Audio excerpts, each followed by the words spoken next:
Webinar starts now. Hello, one and all. Welcome to the third of our 5-part series focused on winning and keeping high-value customers throughout the customer journey. On behalf of Finch and Flocksy, I'm Mike Martis. I'll be the host for this session. The core or the fundamentals of success, core elements of a winning buying experience. We'll be focusing on those fundamentals that you need to focus on to create a buying experience for prospects that gives you the best chance at converting them into customers and then keeping them as customers. But before we get started, you'll notice that in the Q&A session is open for this session. It's a little chat box with a question mark in it. If you have any questions, go ahead and pop them in there. We'll get to them after the panel discussion. We've got about 15 minutes planned for that. But before we get started with the discussion, let's meet our panelists. From Flocksy, Project Manager, Brooke Baker. Welcome, Brooke. Awesome to have you here. From Fireside Digital, Head of Strategy there, Aaron Verdorn. Aaron, great to have you. And last but certainly not least, never least, always smiling, Lee Roque, CEO of Finch. Lee, awesome to have you. We're very excited to have all of you here to chat about this, the customer journey and the buying experience within. They're very intertwined. They go hand in hand. But first, let's get to know our panelists a little bit more. Brooke, introduce yourself to the audience. The floor is yours. Awesome. Hey, everybody. I am Brooke Baker. I am one of the project managers at Flocksy, which is a kind of all-in-one creative agency. I work a lot with onboarding new clients as well as working with retaining them, giving them the best experience that they can have. Fantastic. Awesome to have you. Aaron, let's hear it. Awesome. Thanks, Mike, for that introduction. Hi, I'm Erin Verdorn, Head of Strategy at Fireside Digital. I've been with Drew Himmel and the amazing team at Fireside for about 4 years now. Fireside, we specialize in really optimizing the user journey for our clients, starting with database growth all the way to conversion rate optimization through post-purchase and, of course, driving that LTV. Really excited to be here with you all today and looking forward to the next couple of minutes together. Really excited to have you. It's going to be a little more than a few or a couple, but we'll get it going. Lee Roque, let's meet Lee. Yeah, I'm already having technical difficulties with my background, so apologize. But yeah, hi everyone. I'm Lee Roque, CEO at Finch. Been at Finch for just over 3 years now.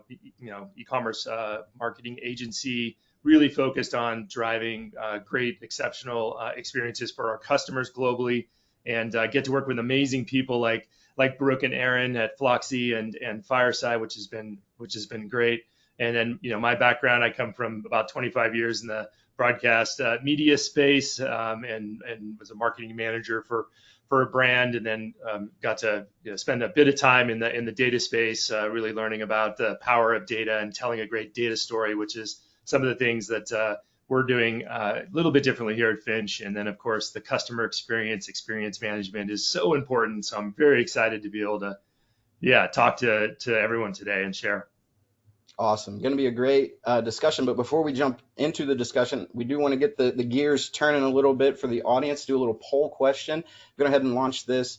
The question being, what aspect of the customer experience has the most impact on your conversions currently, right? The options there being focusing on customer pain points, personalization throughout the buying experience, mobile site optimization, social proof being, reviews, testimonials, ratings, or the cheeky, all of them are equally important option at the bottom. That's by popular demand. Just pop in your answer there. There are no wrong answers. I promise we will not make fun of you for picking any of these specific ones. But we'll give the audience a little bit of time here just to pop their answers in. Anybody have a favorite here? Oh, you guys, you don't have to mute yourself when you're not talking. It's okay. Let's see. All right, let's go ahead and end the poll there.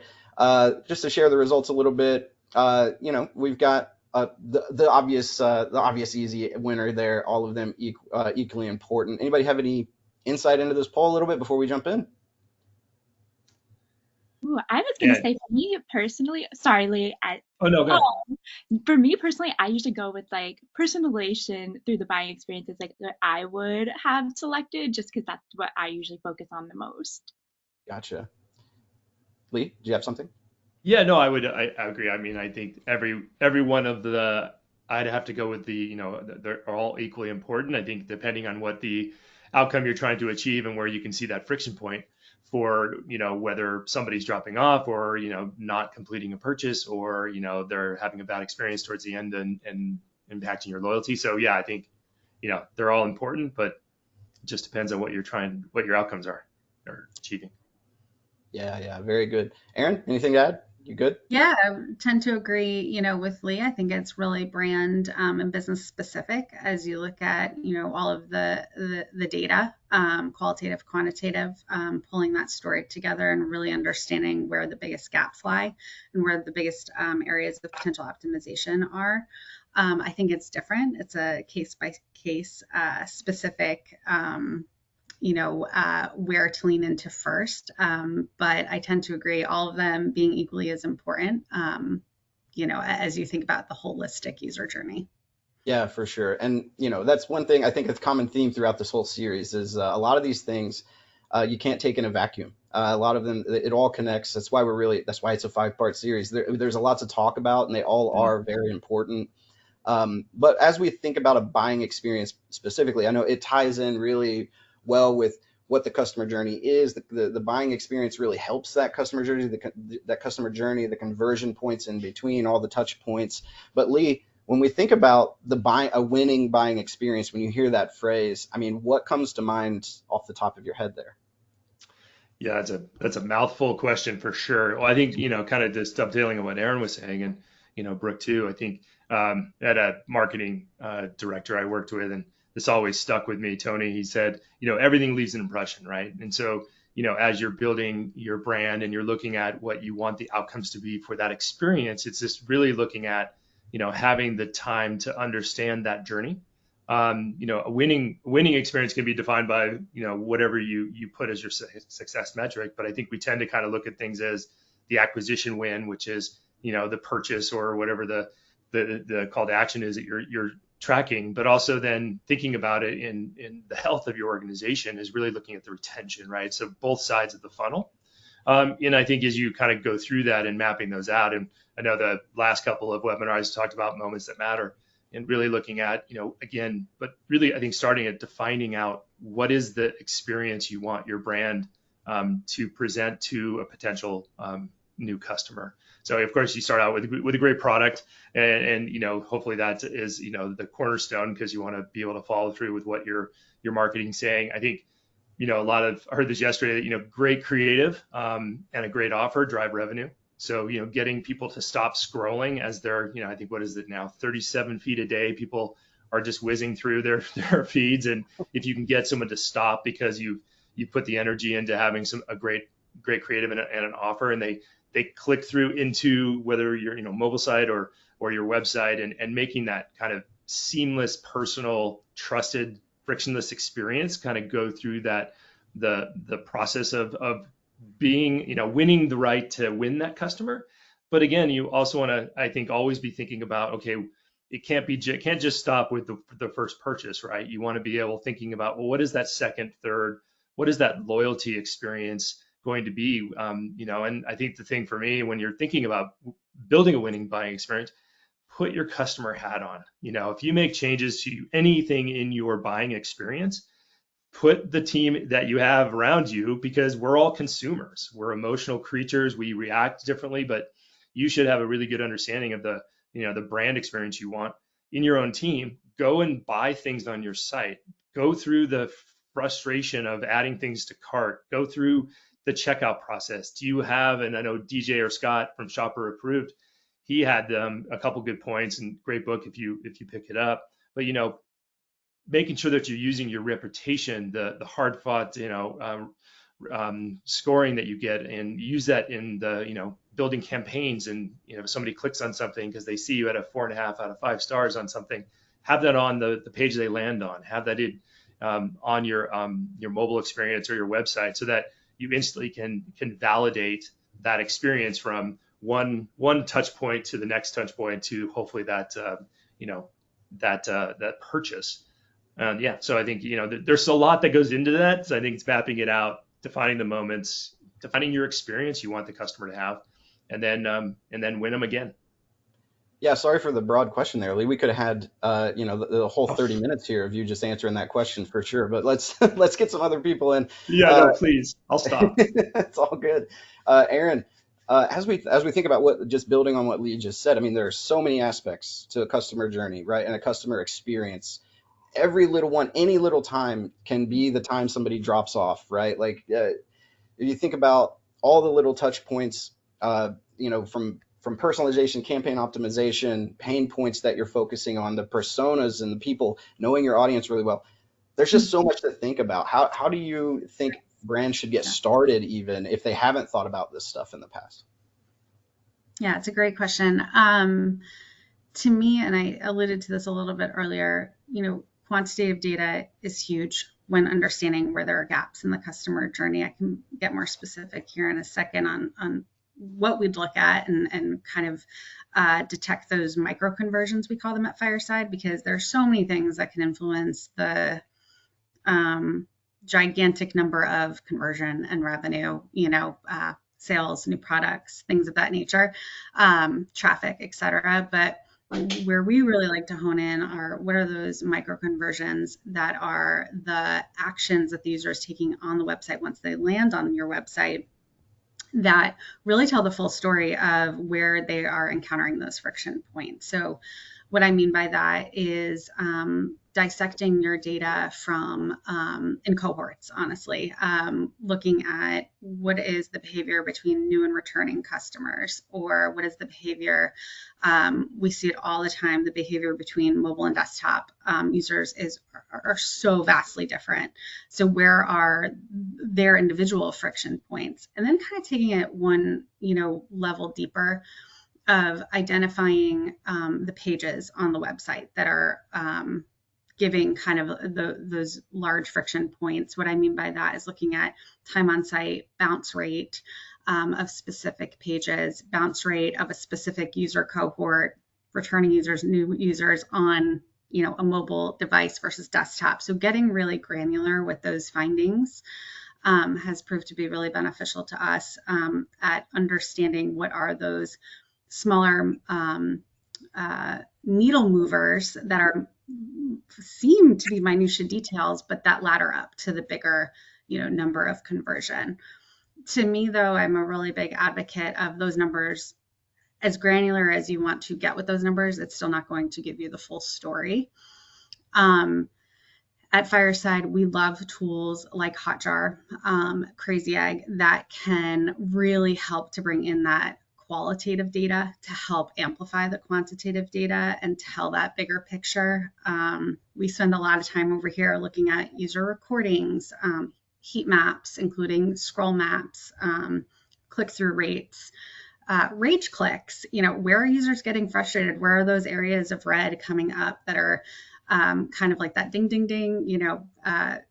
This CTA is not necessarily what users are thinking it's not the open door that they're going to be led to, in terms of getting to the next page. That would indicate a rage click would indicate that. So there's a lot of that sort of qualitative data that we really lean heavily into to help us tell that full story. And then I think the most important thing, and Lee hit this on the head earlier, and just to mimic what you said, Lee, it's just being the customer yourself. So again, at Fireside, we're huge advocates of when we have a client sign on, with us, and they sort of give us their point of view of where they feel their customer is hitting friction points. We listen, we understand, but then we go and do. So we head in there, we deep dive in, nose first, to say, okay, I'm a new customer on the site. Where are my friction points? And to be honest with you, I rarely see two of the same.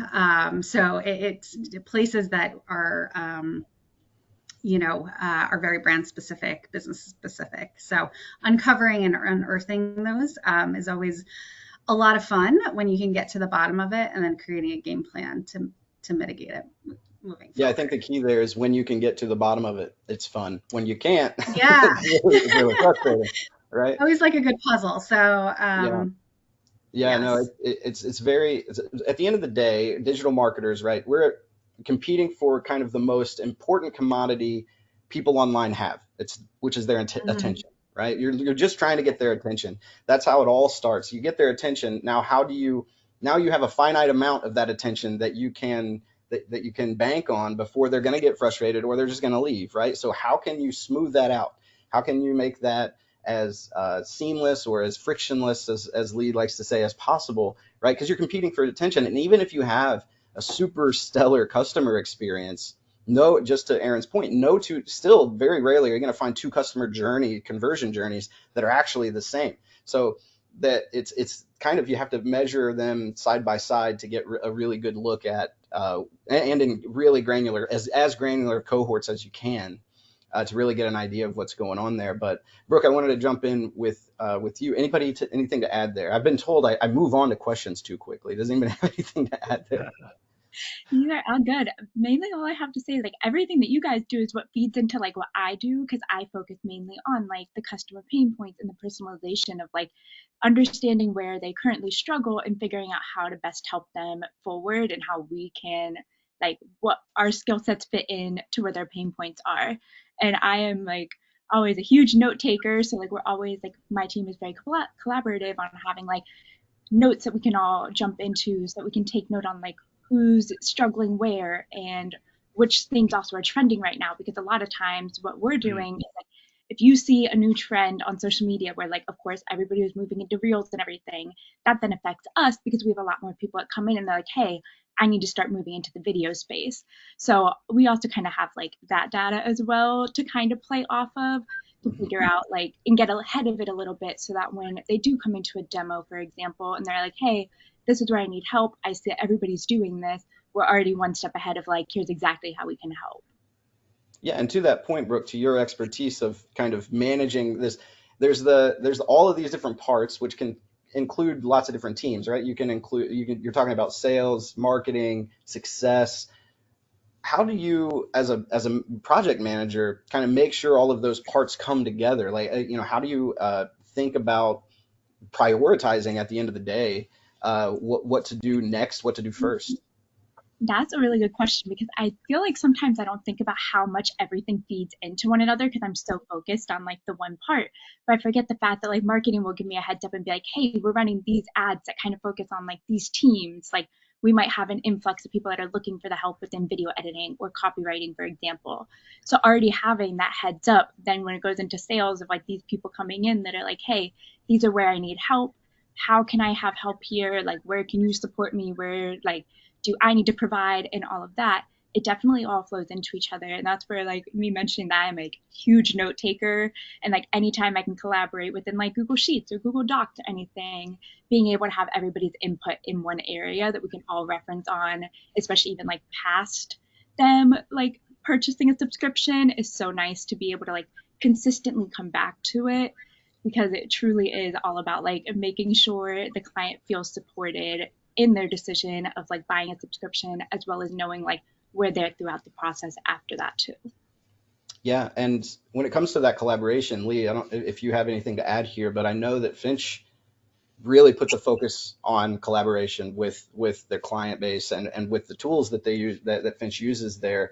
How does the success team there at Finch really focus or help focus on getting these things done timely? Because a lot of this stuff, I mean, you've got a finite amount of time sometimes, whether it's leading up to Black Friday, leading up to a Prime Day, whatever it is coming up. I mean, there's a finite timeline there. How do you make sure that you're planning appropriately, especially when it comes to collaborating with those ads that you need to create, the campaigns that need to go out? I mean, how does that work from a performance to sales perspective? Yeah, no, great question. I think, Brooke kind of hit this pretty well, but again, you typically are going to have multiple teams when you get, to a larger brand team that you're working with. And you can, I think we talked about it in one of the other webinars is, it is such a team sport, right? So being able to know what's happening across the different teams, to be able to centralize that data, everyone looking at the same data, and being able to react with the knowledge together and come to that, what happened, why it happened, and what do I do next?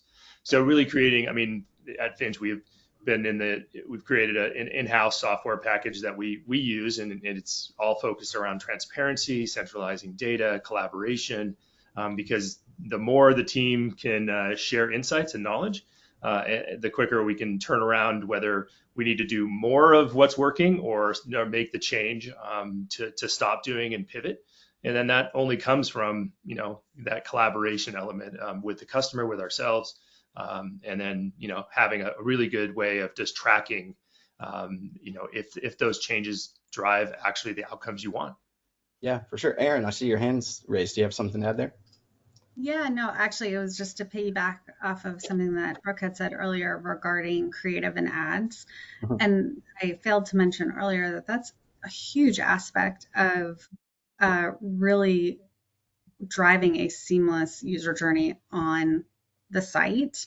I know our teams, Fireside and Finch, have worked together on a few clients where the synergy between what the ad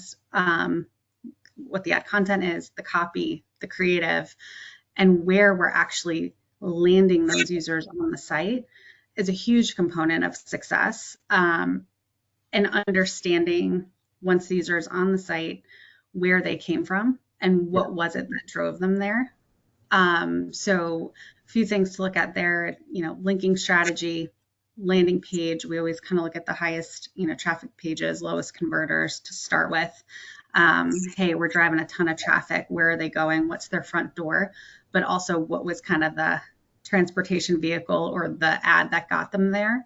Really understanding that portion of the user journey has everything to do with the success of the user journey once they're actually on the website.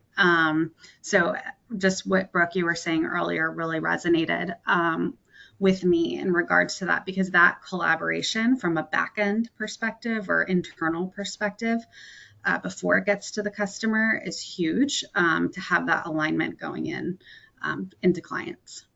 Yeah, for sure. And Lee, I think I might know what you have I feel like you had a story that you shared a little bit earlier. What do you have to share?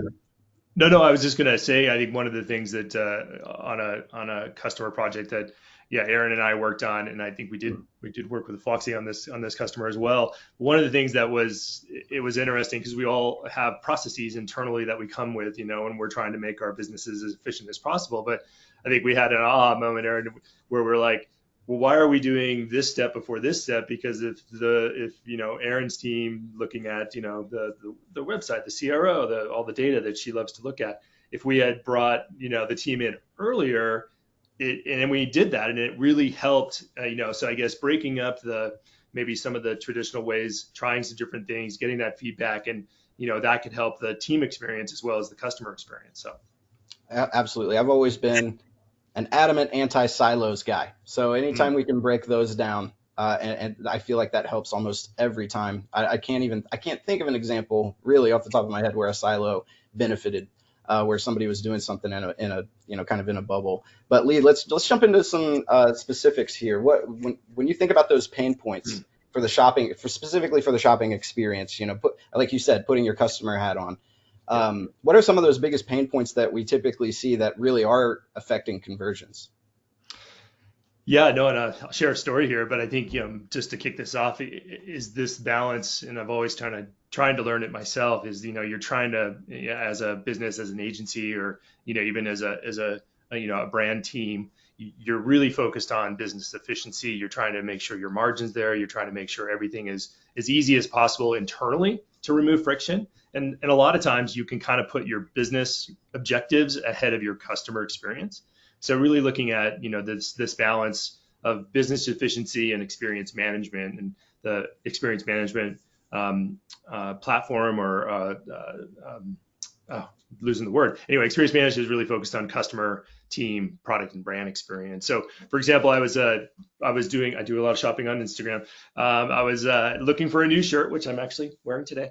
And I was just scrolling through, saw a shirt I loved, and I'm like, man, that's a cool shirt. So I clicked on it, but then I got brought to the wrong landing page. So I got brought to the all shirts are on sale page, and I couldn't find the shirt that actually got me to click through.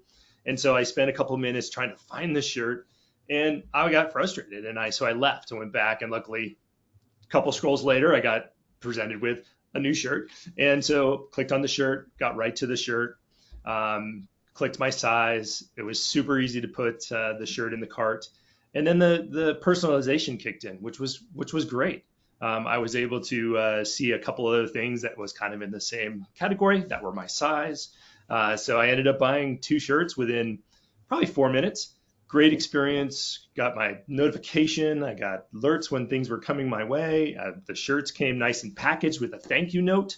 So, I think that type of experience, like, again, the simple things, make it easy for me to put more stuff in my cart.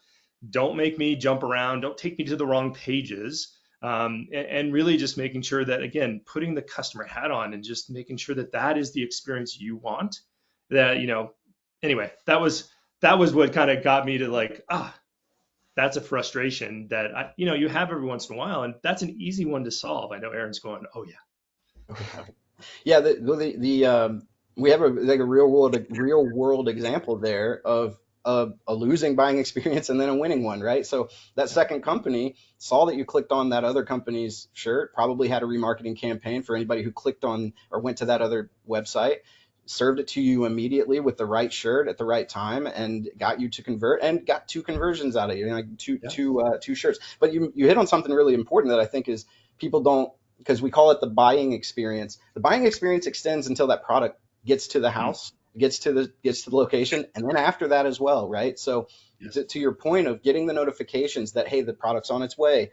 If you're shipping through, depending on who you're shipping through, I know Amazon does the whole, you can just go into Amazon and see on the map where your driver is, right? I mean, it can get very, very, that's a great customer experience because that's an anxiety that you can solve, an anxiety that a customer can have.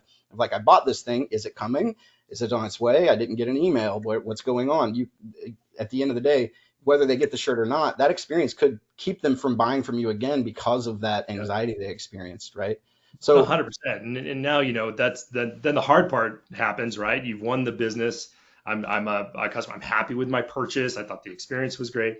And now it'll be interesting what is done next to get me to want to order new shirts or new styles that come in, or pants, or like looking at how they're going to kind of retain and build my loyalty and ask me to do a rating, and that can get used for driving some much earned, which I love, earned growth rates for customers who help you just bring other customers in, so you reduce your CAC, all those great things.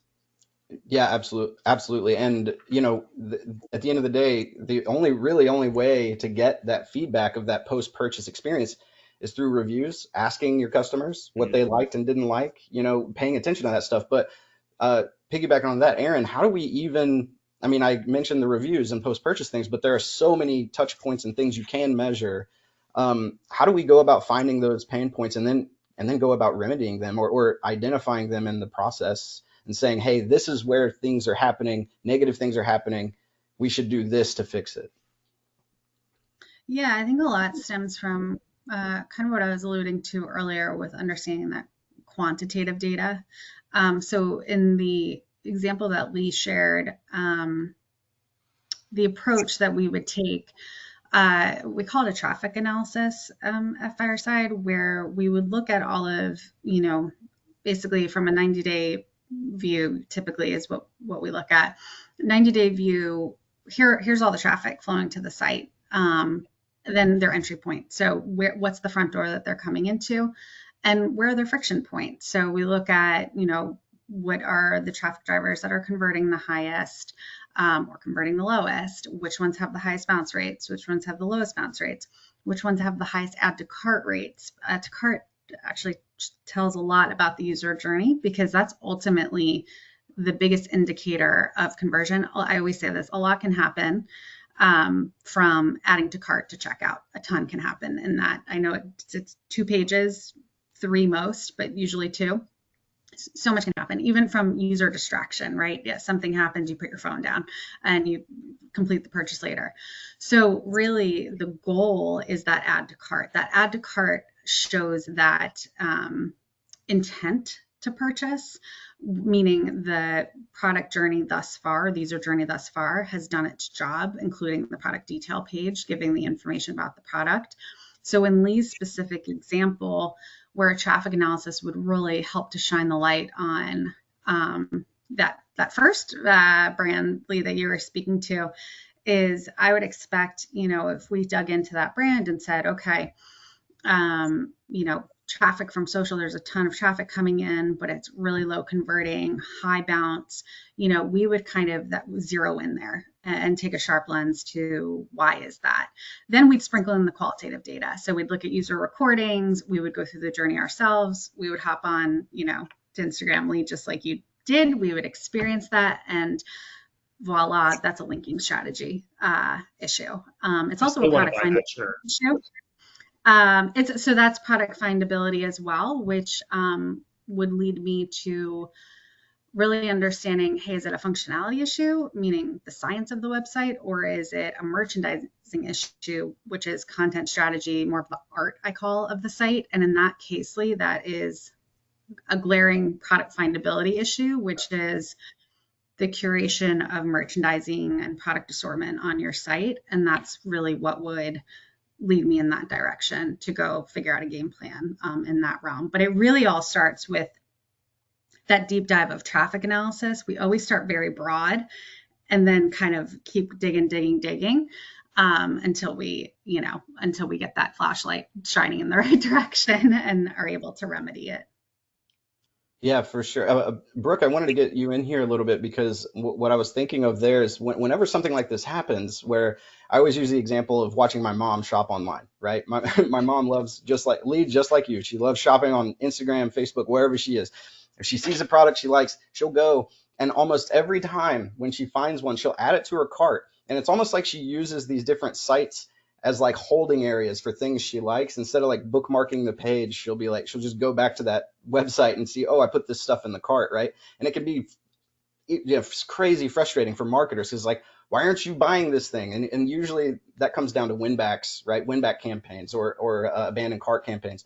Brooke, whenever you think about that project in particular, how does creative help there, or how does the strategy differ from obtaining new customers, right? You're going out with creative to get new customers, and there's a certain set of targeting and types of creative that work for that, versus, hey, we know you've already been here. We know you have something in the cart.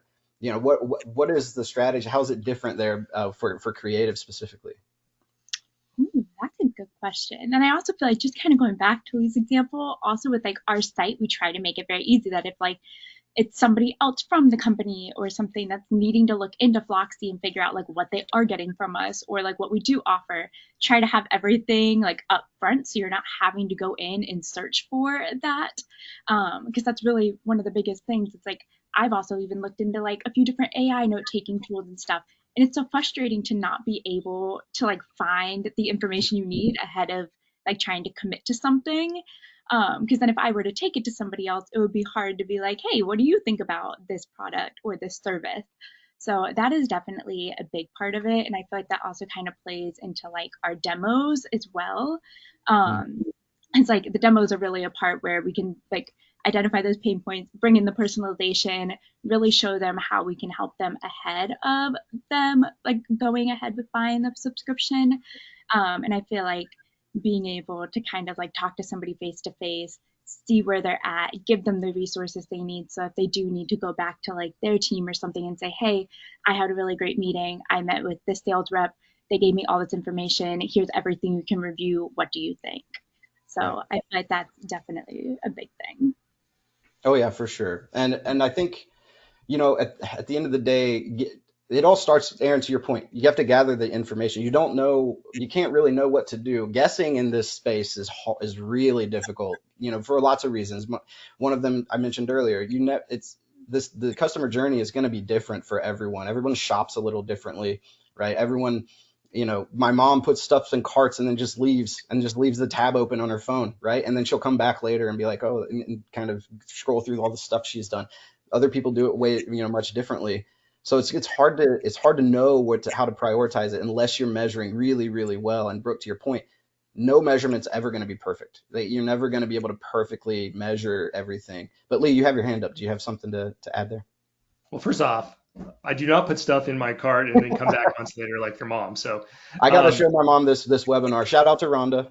yep, good job, Rhonda. You're making marketing people frustrated all over the world. That's right. Um, no, I think one thing that Aaron had kind of mentioned too, or just you know, I think when we're putting together, and this maybe is going a little deeper in the tech stack, it's really simple right now. There's so many great tools, and if you've got a great Shopify site or something, and they've got 8,000 partners, you can plug in all sorts of things that maybe you can solve your problems. But then I think working with someone like the Fireside team and looking at your tech stack, and sometimes too much is too much. Like there's simple ways to make sure you're looking at the right data and measuring those things. And I think doing the customer journey mapping or the moments that matter mapping, or however you want to call it out, and it is making sure that you're looking at the metrics that actually are going to drive things. One of the things that the Erin and her team always do, which was always a shock to me, is just looking at it's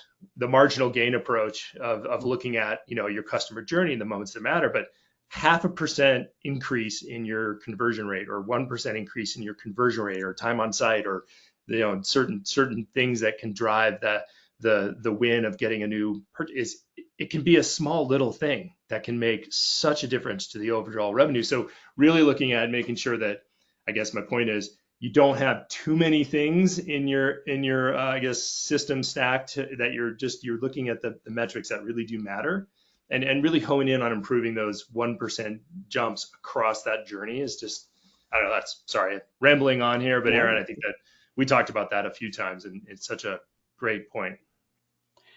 Yeah, I agree. And while it's really difficult to find two customer journeys that are really the same, I think to Aaron's point, the cohorts of like separating out by cohorts and then finding kind of the preferred or most common types of conversion journeys inside of those cohorts.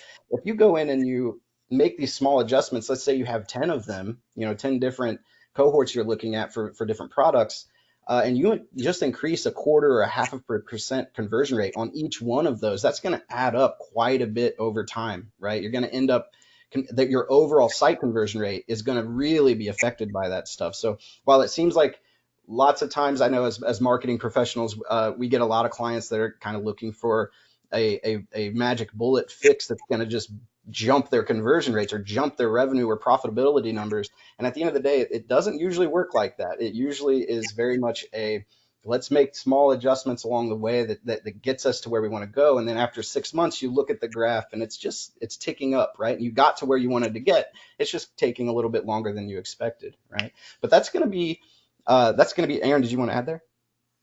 Oh no, just agreeing. Yeah, I think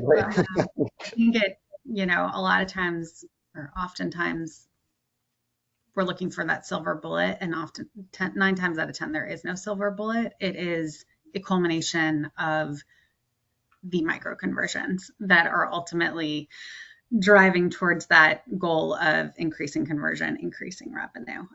So once you kind of identify those, it's a little bit easier to put a game plan together. Aaron, could you give us an example of what you mean by micro conversions? Yeah, no, absolutely. So, for example, we had a client who, came to us. They wanted to double the revenue. We oftentimes hear that. Drive conversion rate up, and their metrics across the board were pretty good. When you looked at the bounce rate was decent, add to cart rate was decent, kind of like all cohorts were good. Their abandoned cart was through the roof. So once you're able to identify, and that was almost like an easy one for us, right? That we were able to hone in because it was so glaring. Everything else was pretty much at a benchmark rate. So it's easier when something jumps off the page of, okay, so if we can hone in on this detail, and to your point, to me, an abandoned cart is a micro conversion, because ultimately, if that micro conversion gets lowered, one would think that your conversion rate would go higher. So really that we were able to focus our efforts in that space, different than if it was, the add to cart rate was terribly low. We'd focus, on PDP to get the add to cart rate higher. If items viewed percentage was terribly low, we'd look at, okay, something's going on with your mega menu, something's going on with your curation of products, your merchandising strategy. Let's get the items viewed number up.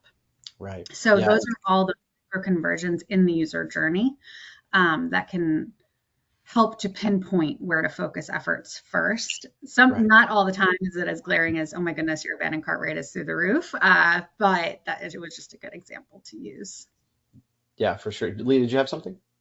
I was just going to add and kind of just back to kind of what Brooke said something on earlier, and also what we mentioned in the first webinar, I think, or the second one was, again, the team sport aspect. I think, one thing that we see a lot too is you might have, as you get kind of larger brands, you have people that are focused on, just doing the social, or you just doing the search shopping, or just doing, the loyalty programs. And so these disparate teams are not really coming together and looking at the impact of the aligned metrics around the profitability of the organization. So being able to bring teams together to go, yeah, we want you to have your channel targets, but then also we need to look at what is the overall goal for the business to get to that profitability. And then that's where I think, things like the marginal gain of, like Aaron was talking about, is like, you got to figure out what those 1 or 2% changes could be in that journey for the team and the customer. And then you have the growth, because everybody knows it's getting harder to acquire, it's getting more expensive,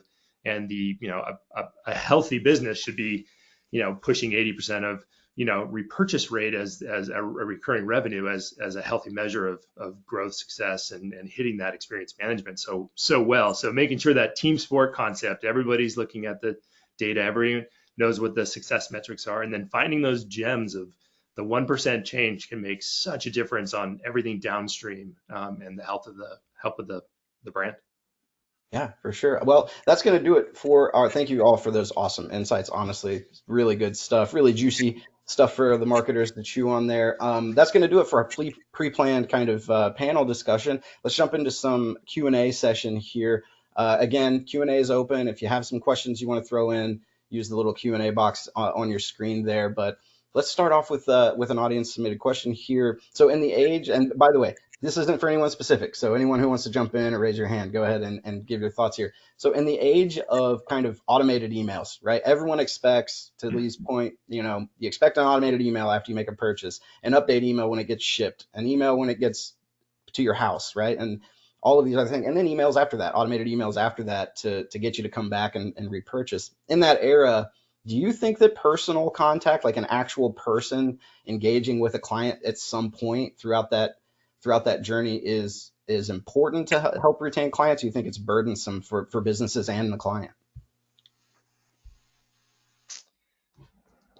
I think that's where leveraging SMS really comes into the fold as another tool that can feel a little bit more personalized. I think from, pending, honestly, a brand's bandwidth and their internal resources, oftentimes personal touch points just aren't attainable, to be honest. Teams, I think, are leaner and meaner than ever right now. So I think that putting together a really curated, personalized SMS, automated SMS strategy can help to help bring that personalization element to automations, especially if they're done at the right touch point, and the cadence is really thoughtful. I think that avenue is a really important one to tap into. Again, brand specific, it's really hard.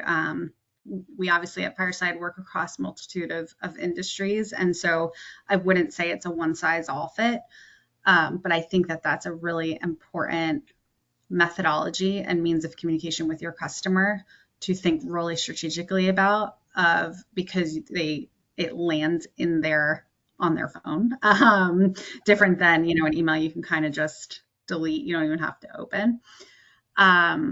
So to me, that's where that method of communication comes into play big time. Yeah, and I think it does have to do with, in the e-commerce space, kind of complexity or type of product, right? If you're selling a pretty expensive and complex product that maybe has some installation or some kind of, home goods product or something like this, having that option for a touch point with a person could be beneficial. But to Aaron, to your point, lean teams nowadays, it's difficult to staff that, to be honest about it. But Brooke, I know, yeah, exactly. I was getting ready to go to you, Brooke, because I know Flocksy, you guys don't have products that you sell; it's a service. So I think this was probably more pertinent to a and Finch, honestly throughout the prospecting journey there. How do you think about the kind of personalized, not just personalized, but actually a human talking to a prospect? Of course, I was going to say our process, like you said, is a little bit different. So after the customer does buy the subscription, they have a project manager that's like their designated person. So all of their communication from that point forward is very personalized. And I feel like it definitely helps because they feel like they have somebody they can come to if they do have a problem. They can say, hey, I'm running into this issue. What can I do next? Like they want to make it work. They want that long-term relationship. They know they have the person within the project managers to be like, I need this. I have questions on this. How do I tackle this? I've never used a platform like yours before. How do I even navigate this? So I feel like having the personalized part, we do have like a couple of like automated emails to go through, like when they submit their first project, for example, but everything else outside of that is very personalized and very much so like a back and forth conversation. And I feel like that interaction goes a long way with them. Yeah, definitely. And I think AI, we haven't touched on it that much yet, but specifically AI can be big in this space for those lean teams, right? If you can get an AI chatbot that really understands your product base, or, it's trained on your products, and can speak to them and answer the, kind of FAQ type questions that people may have, could be really beneficial. We're even getting to a point where it could be a FaceTime call with an AI influencer type person, right? That's reading from a script. It's getting crazy out there, but it's not always something that's realistic for certain for teams to implement. So yeah, Lee. No, I was just going to add, I think, what we're trying to always achieve, right, is to drive value. So if you're providing services, you want that person to feel like they're getting quick value for what they're paying for, and that's trying to build that trust and value return and return on their investment as quickly as possible. On the product side, you're also trying to have less noise, more value to build loyalty, and you want to get that repurchase. So it is definitely it's very interesting, right? Because I have another story. I bought on Instagram. It's just embarrassing now. But I bought, I wanted to try some new ramen noodles, and so I got the noodles. They, unfortunately, when they asked me, which I thought was nice, hey, how do you want us to communicate to you? So I thought that was kind of a nice, give me a choice of, do you want me to email a newsletter once a month, or can I text you? I'm like, ugh. And I unfortunately selected texting. So now I get texts like at least twice a day on ramen stuff that I'm just going to end up blocking them because I can't seem to get off their list. So anyways, but it was just one of those things where it's like, it's nice to have the choice, and setting that expectation, and then really just making sure that you're driving value, not noise, is I think the biggest thing to kind of be focusing on. Yeah, Lee, I was just going to say, we recently partnered on a client who is very complicated service offering. So not straightforward, really niche space, really cool brand. But really the idea and the goal of conversion was ultimately to get the leads to contact the brand so that they could have an actual personalized conversation. So goal of, we had collaborated on building a landing page and traffic strategy for this particular client. And, the idea wasn't to actually get them to check out. The idea was to get them to make the phone call or fill out the contact form to have that phone call. So in that scenario, Lee, I know we had partnered and we'd said, well, wait, people, respond to different ways of communication differently. And so when we had created the form in the landing page, we had given that option, and worked well, really to kind of ultimately meet the customer where they were at, and make it really, again, all in the spirit of that seamless user journey. Yeah, definitely. That's, I think we thoroughly answered that one. Let's move on to a pivot a little bit to a different question. This one's around product authenticity, which I think sometimes gets taken for granted for a lot of times specifically marketers. You market the products that your company has, right? I mean, that's just kind of where it is. And so at the end of the day, I've always had this mantra of, specifically in e-commerce, you can sell a bad product, but you're only going to sell one of them, right? So at the end, you're never going to get that person to come back and buy it again, right? So that's not kind of out of our hands. But whenever you do have a good product and you know it's good, how can brands kind of effectively communicate that authenticity of their product in an age where obviously all online shopping, you don't have an opportunity to kind of actually try on the shirt or see if the shoes fit or whatever it may be, whatever product you're looking at. How can brands think about communicating that to the prospects or to the visitors to their site that hey, this product's actually good? Great creative. Great creative. Yeah. I mean, I think the first, I go two ways, or kind of two different answers here. Both equally as important. I think first, Lee, you hinted at it, content strategy, 1000%, really leaning into your photography, your assets on the site, leveraging if you've got a really great, if it's apparel and accessories and you've got really great fabric, how do you portray that? How do you, those, really zoomed in images? I happen to love Nordstrom's website where they, specifically their app experience, where they have the Nordstrom expert walk you through every single product as part of their image gallery, touch, feel it, the drape of a fabric, etc. So I think content strategy is paramount, and it's, again, not just on the website, but also in ads and marketing, traffic driving initiatives. But then secondarily, and I say second, but I don't think it's of lesser importance at all, I actually think it might be of greater importance, is user-generated content. So user-generated content, social proof, testimonials. There is no better way to convey the value and authenticity of a product than through others who have used your product and will vouch for it. I think that is, and that is through, obviously, ratings and reviews, testimonials, videos, what have you. There's a plethora of different things and that a user can share their experience of the product and or the service with other customers, but leveraging that not just on your product pages, not just via email, but through the entire site, and being really cognizant about the real estate that takes up on your site and those touch points of where it's going to be the most important and most crucial for ultimately conversion. I would say it's paramount to convey that authenticity of a product and or service.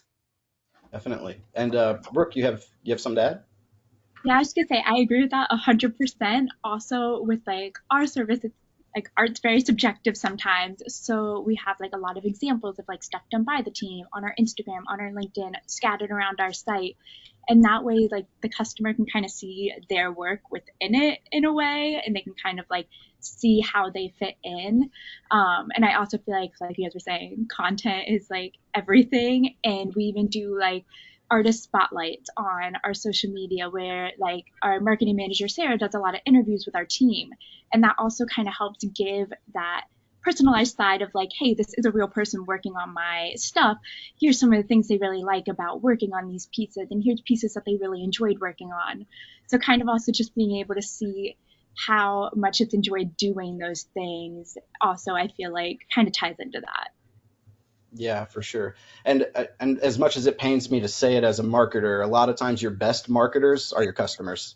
So, at the end of the day, as much as you can squeeze out of your happiest customers and get them to show off your products, whatever it may be, that's always going to be the best way to kind of get that authenticity message across. Lee.